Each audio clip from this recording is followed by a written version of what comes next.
نحمده ونصلي على رسوله الكريم اما بعد فاعوذ باللہ من الشیطان الرجیم بسم اللہ الرحمن الرحیم۔ میرے سامعین کرام اور میرے عزیز ساتھیوں، السلام علیکم ورحمۃ اللہ وبرکاتہ۔ آج میری تقریر کا موضوع ہے اخلاقیات، جن پر آج ہم کچھ منٹوں کے اندر روشنی ڈالنے کی انشاءاللہ کوشش کریں گے۔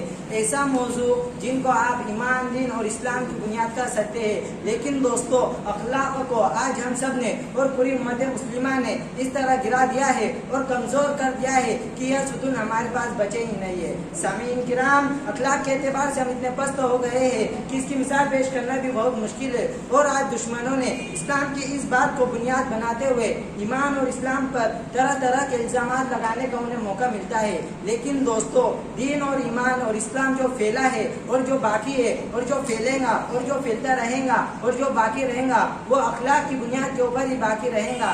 ہمارے نبی صلی اللہ علیہ وسلم نے فرمایا، اعلیٰ درجے کا ایمان والا وہ ہے جس کے اخلاق اچھے ہیں۔ اچھے اخلاق کی خود آپ نے تعریف فرمائی۔ آپ نے کہا، ابو ہریرہ اپنے اخلاق اچھے کرو۔ وہ کہتے ہیں، یا رسول اللہ اچھے اخلاق کیا ہوتے ہیں؟ تو آپ نے کہا، اچھے اخلاق کا آخری پیمانہ یہ ہے کہ جو توڑے ان کو جوڑو، جو منہ موڑ جائے ان کو جا کے سلام کرو، اور جو تم سے تمہارا حق لے لے تم اسے اس کا حق اس کے گھر پہنچا دو، اور جو زیادتی کر اسے معاف کر دو۔ دوستو، آج اس کے مقابلے میں اگر ہمارے حالات دیکھے جائے تو ہمارے سگے بھائی سے نہیں بنتی، ہمارے پڑوسی سے نہیں بنتی، ہمارے کسی رشتہ دار سے نہیں بنتی، گلی محلے کے اندر ہمارے تعلقات خراب ہو چکے ہیں۔ آج کل اولاد کا سلوک ماں باپ کے ساتھ ایسا ہو گیا ہے کہ وہ اپنی خواہشات کا کیا اظہار کریں گے، وہ اپنی ضرورتوں کو بتانے سے ڈرتے ہیں، اور بیٹا اگر بڑا ہو جائے تو گھر کے اندر ماں باپ کسی مجرم کی طرح رہتے ہیں کہ ہم سے کوئی غلطی سرزد نہ ہو جائے جس کی وجہ سے ہمیں ذلت اٹھانی پڑے۔ سامعین کرام، جو ماں باپ بچپن کے اندر اپنی اولاد کی ہر خطا کو، ہر چیز کو، ہر برائی کو خوشی خوشی برداشت کرتے ہیں، اس کے پیشاب کو برداشت کرتے ہیں، اس کے پاخانے کو برداشت کرتے ہیں، اس کی دنیا کے ہر خواہشات کو پورا کرتے ہیں، چاہے باپ کے پاس میں ان چیزوں کو پورا کرنے کی طاقت ہو یا نہ ہو، باپ بازار سے قرض لے کر ان چیزوں کو پورا کرتا ہے، ماں اپنے منہ کا نوالا اپنے بیٹے کو دیتی ہے، لیکن وہی بیٹا جب بڑا ہو جاتا ہے، 2 پیسے 4 پیسے کمانے لگ جاتا ہے اور اس کا نکاح ہو جاتا ہے، تو ماں باپ کی خواہشات کو کیا پوری کرے گا؟ ماں باپ کو اگر سر میں درد ہوتا ہے تو وہ ٹیبلٹ بھی جلدی لا کر نہیں دیتا۔ سامعین کرام، کئی ماں باپ ایسے ہیں جو سال در سال عید کے اوپر نیا لباس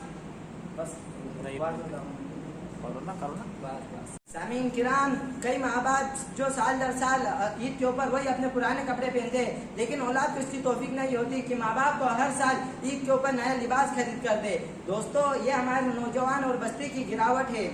سوشل میڈیا کے غلط استعمال نے انسانی زندگی کو تباہ اور برباد کر دیا ہے۔ آج ہمارے نوجوان گھنٹوں گنتی PUBG، لوڈو، فری فائر میں لگا رہے ہیں اور اپنی صلاحیتوں کو ضائع کر رہے ہیں۔ ماں کی خدمت کے لیے وقت نہیں، باپ کی خدمت کے لیے وقت نہیں، قوم کی خدمت کے لیے وقت نہیں، لیکن ان فضول کاموں کے لیے ہمارے پاس بہت وقت ہے۔